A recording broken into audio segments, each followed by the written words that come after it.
I'm cosmopolitan.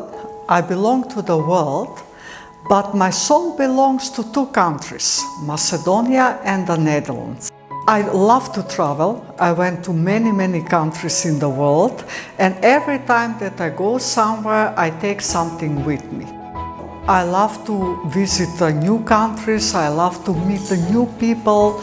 I want to talk to new people. Every traveling for me is the inner journey. I love to travel. I travel for experience. I travel for fun. I travel to meet the new people. I travel to see another culture. I travel to hear the sound of the ocean. I travel to be closer with my family.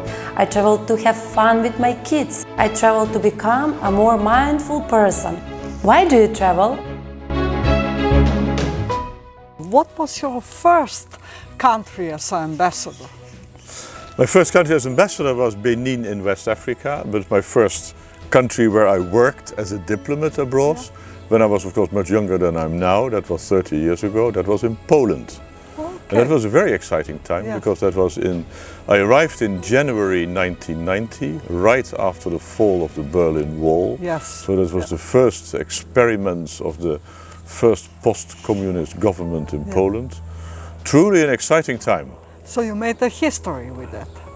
Well, history made itself, and I was lucky to be part of it. Yes, you was the part of the history. But what is the difference between diplomacy and ambassador? Well, ambassador you can only become after you first become a diplomat. You start your career as a so-called third secretary, and then you made all the different steps. But the idea is that you get to know all the parts of the job. And only at the end of your career you can become an ambassador, and then you oversee all parts of the job. Yes, it's a long way. It is a long way. Yes, and it was Benin, Africa? Yes, that's right. Which year? That was, let me say, 7 years ago. 7 years. And after that, when was the next? I've been in many different places. Yes. We started in Poland, and then we moved to the Czech Republic.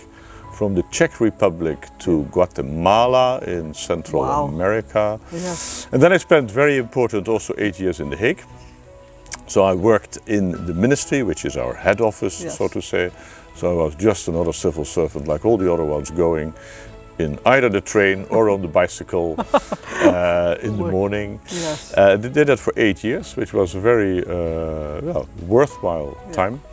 And then again they sent me abroad, then as an ambassador to Benin, and then to Jakarta, Indonesia, and from Indonesia to Skopje. Okay, and from now, from Skopje too? Well, I'd like to focus on where I'm here and now. So I'm still 4 more weeks in Skopje and enjoying it. Yeah. When I was a student, I had the luck of finding a job as an airline steward for the summer month with KLM. Oh. I didn't even know that existed. Yeah. And when I tried that job, I had even never been in an airplane before. I had never made any air travel before. I did that job. Yeah. And then I traveled so much, so I really loved it. And I said, I don't want to travel just like for the traveling, but I also want to travel to have a certain mission, to have a certain thing to do abroad. To contribute and then more. To contribute, exactly. Yes. And then that's when I heard about diplomacy, and I said, well, that's something for me. Yes. Now that you mentioned KLM, when I was in Holland, I was also applying for a job for KLM, but they didn't take me because I was too much leader. Interesting. Of course, in an airplane you have to serve. Yes. You serve the customers, for sure. And work together if something happens. And work together in a team, absolutely, yes. Yes. So, do you travel yourself in other countries? You like to travel for holiday? Yes, but always when I'm living and working in another country, like now in North Macedonia, I love to travel. I love to see as much as possible from the country, in the country, the people in the country, to meet the people and to see the landscapes. That's absolutely a part of the job that I like very much. But behind the job, besides the job, do you travel yourself in other countries? I do, but relatively little, because again, I would like to focus very much on where I am now. So when I'm working and living in North Macedonia, I love to discover, to explore this country, Yes. and definitely also the neighbors. So in the past Yeah. 4 years, we have been many times to Albania, Yes. to Greece, to Bulgaria, to Serbia, to Kosovo. Because also learning about the neighbors teaches you a lot about the country where you're in. Oh yes, and what did you learn about with all this traveling and visiting other countries? What did change in you? All these different cultures, did they make a change in you?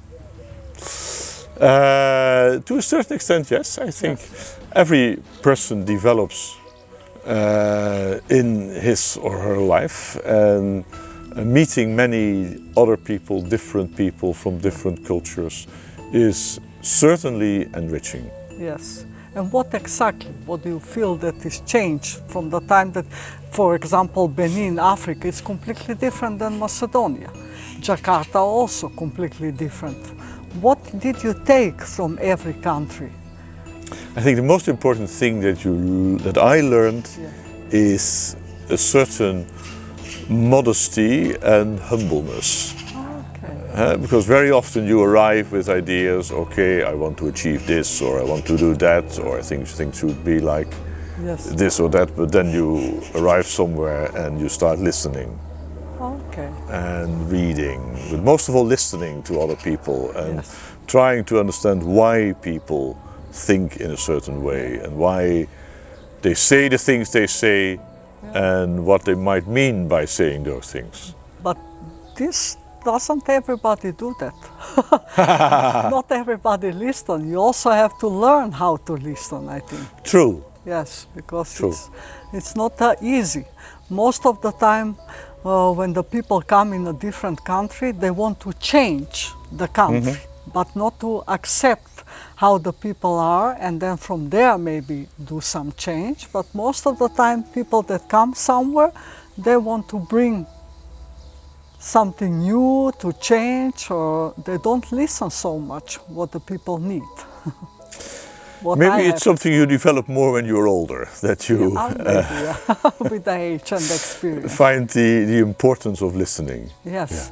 And at the same time, of course, you have certain values. I mean, I started doing this job also because I want to contribute to certain improvements.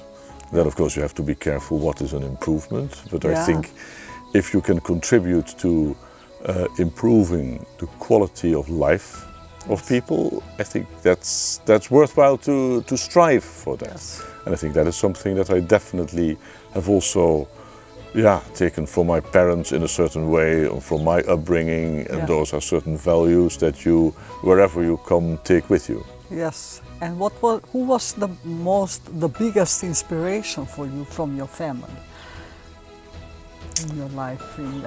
It's a difficult question. Yes. No, definitely both my parents. Yeah.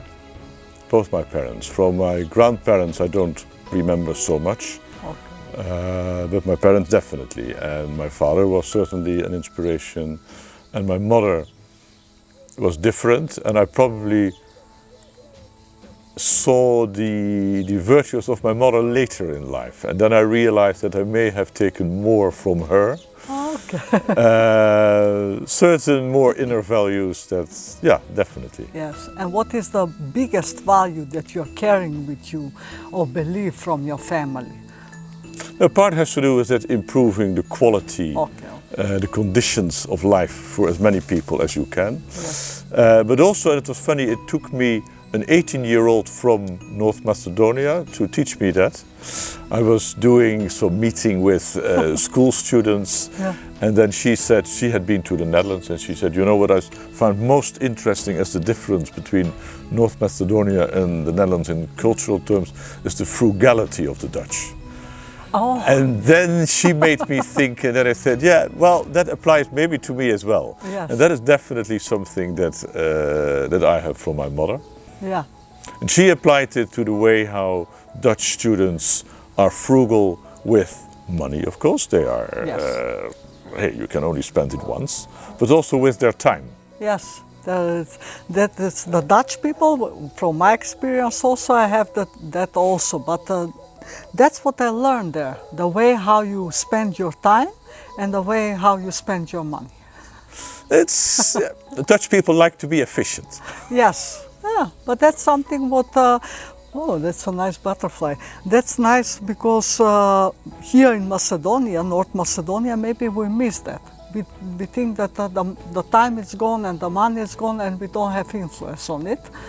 But in Holland, I learned that that it's so important to be aware that you have a certain time, and in this certain time you have to do certain things, but first you have to know what you want. Well, I think that's very true what you are saying. That's very true. There are so many hours in a day. Yes. You want to work, but you also want to have fun. Yes. And you want to spend time with family and friends, so you plan it. Yes. On the other hand, I also have to say, I love the North Macedonian way, where you just go about and you just go to people, no matter the time of the day or the night. Spontaneous. Spontaneously. That's also nice. Eh? Exactly, exactly. Yes. So we kind of think learn both ways. Yes.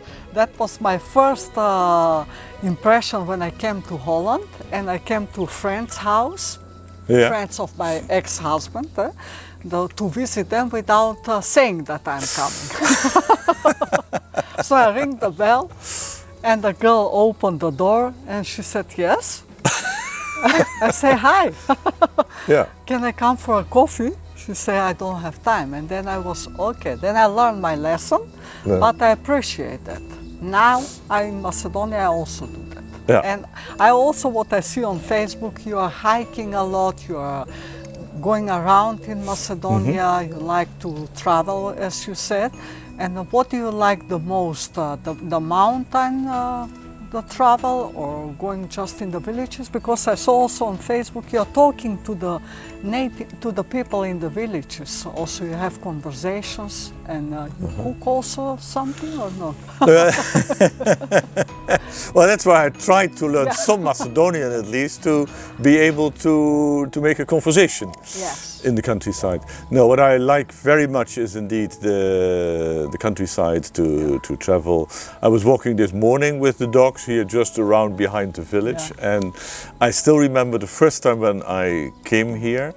I just walked 5 minutes behind the church, and I made a phone call to my predecessor who found this house for the Netherlands Embassy. And I said, Mariette, what a great place, and how special it is that you can look around you 360 degrees and you can maybe see 20 kilometers in the distance. And that is not everywhere. No. That you have that openness, openness of landscape.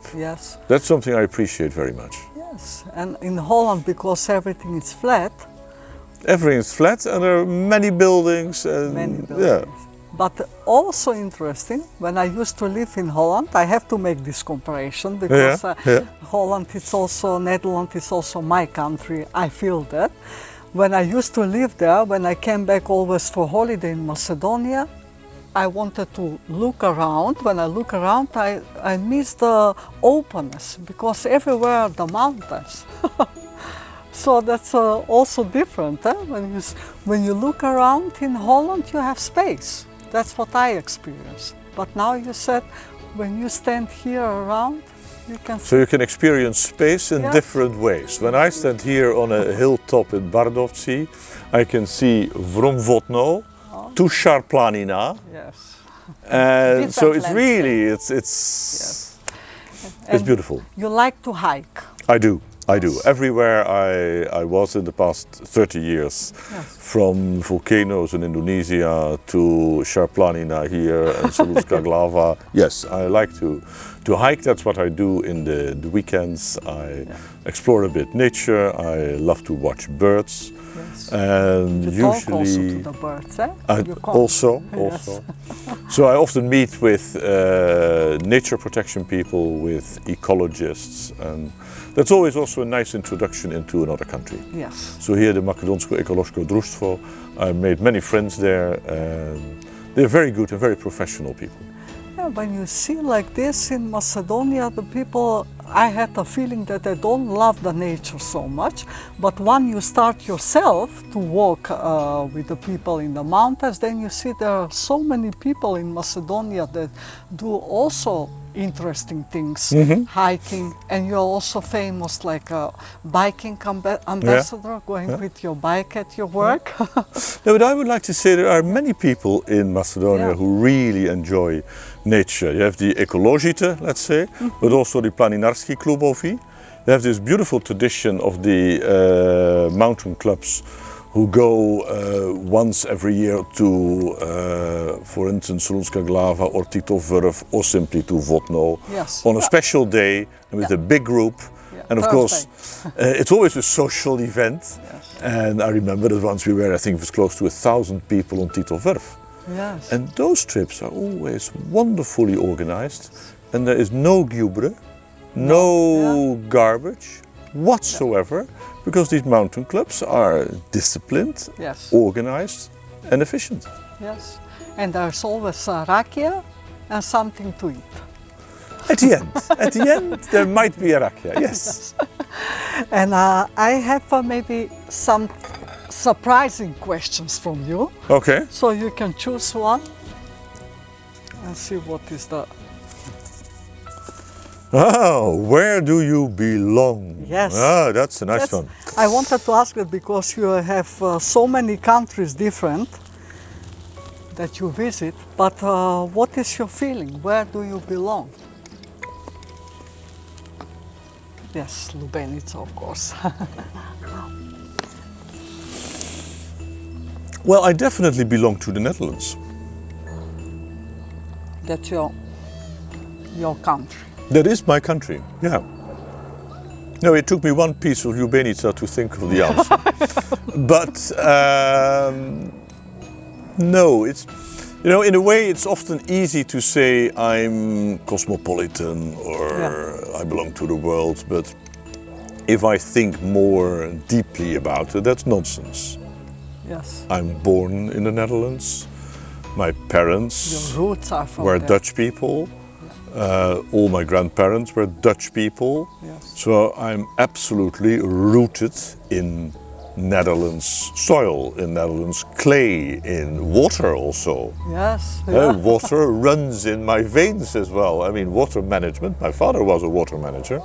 He worked for a water board in the Netherlands. Where you come from which place? The west. I was born in Middelburg, which is the very southwest. Yeah. And I went to school in Leiden. Okay. So I'm definitely from the Holland part. Yes, People often mix yes. up Holland and the Netherlands. Yeah. Holland is only a part of the Netherlands, but I'm definitely from that part. Yes. So that's where I belong. I have a very nice book. I also took it with me. It's about braving the wilderness. It's about where do you belong. It's a book about, and she's writing about that wherever you go, you can only belong to yourself. That's also something interesting to think about. That okay? One more? Yes. Let me see. Biking or hiking? Oh yeah. What do you prefer? No, I prefer very much the biking in the city, simply as a means to get around. Okay. To go from home to work and, when possible, to my appointments. Yes. And very often in Skopje it's actually easier and faster. Yes. Yeah. Most of the time it's much faster on a Yes. bicycle than in a car. Yeah. And in the weekends I prefer hiking. Yes. I once did the mountain bike, but then I went down in such a doom way that I said, no, I like to watch around me, and I can do that more in a relaxed way when I hike than when I bike. So not with a bike in the mountain. I haven't done that. Maybe I can still do that, but in the next 3 weeks. So let me see what I have something interesting here. Oh yeah, what do you do the same in every country? Well, some of the things we just discussed, the biking and the hiking. And the biking, that's It's interesting, once you ride a bicycle in the city I have the feeling that that city belongs to me. Okay, yeah, that's And that I belong to the city, and the city, that I have it in my pocket, so to say. yes. When you ride a bike, it's, hey, this feels comfortable. Yes. Um, What do you do else? Maybe you're eating no, eating is everywhere different. everywhere different. You don't do the stampot here. No. Zurko stampot. No. You never No. did? Never do. Only the Macedonian way. No. No, I think when it comes to eating, it's completely different all the time. Yes. But biking and hiking, yes, everywhere we do that. Yes. Okay, one more. One more. Yes. So you have the easy questions here. Do you believe in God? Yes. Wow. Think it's time for more Juvenica. Yes.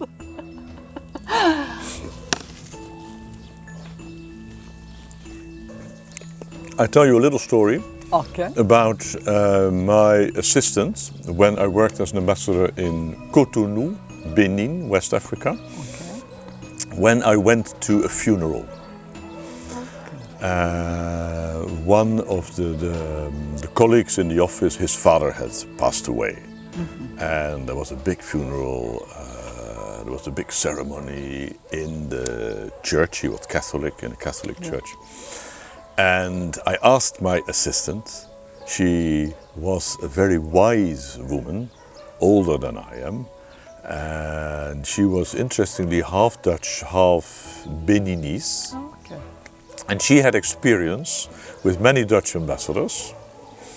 And she said, Wouter, please, one thing, you are never nothing. Because invariably, in those circumstances, the question pops up, what are you? Are you Catholic, Protestant, Voodoo, Muslim? Are you Jewish, Buddha? Yeah. And indeed, many Dutch people would say, I'm nothing, or I'm atheist. And she said, please, Wouter, Say something. say so exactly, be something. And that's a wise lesson I Yes. learned from her. To And adopt. since then, I've always learned to say, I was brought up as a Dutch Protestant. Yes. Dutch Protestant Reformed Church. And that's very much my roots. Yes. So that also determines in a way how I look at Yes. things and at life. But you believe in God. I just gave the answer. Everybody believes in something. And some of the people call it Catholic, some of them call it Protestant or whatever, but people believe in something. That's also maybe some kind of peace that people need. Okay, for the last question, I want to ask you, now that you're leaving Macedonia, North Macedonia, what are you going to take with you? Well, first of all, some jars of Ivar, Okay. good Macedonian wine. Oh, yes. That will be handy everywhere in the world. Definitely some homemade rakia. Okay. Many very good memories. Yes. And I think some friendships with people that I met here. And I will come back. I'm pretty sure that Macedonia is a country where my wife and I would love to come back for holidays. Yes. It's a beautiful country. It's part of Europe. Yes. It's close to the Netherlands. It's Yes. only 2.5 hours It's easy by going. airplane. It's easy going. Yeah. It's open. The people Yes. are open, Yes. friendly. So That's I'll be back. Yes. Okay. And what do we have, Macedonian people? You said openness, we are easygoing, but what do we need to develop? Many things. No, I would say the answer is don't ask me. Yes, I think ask people.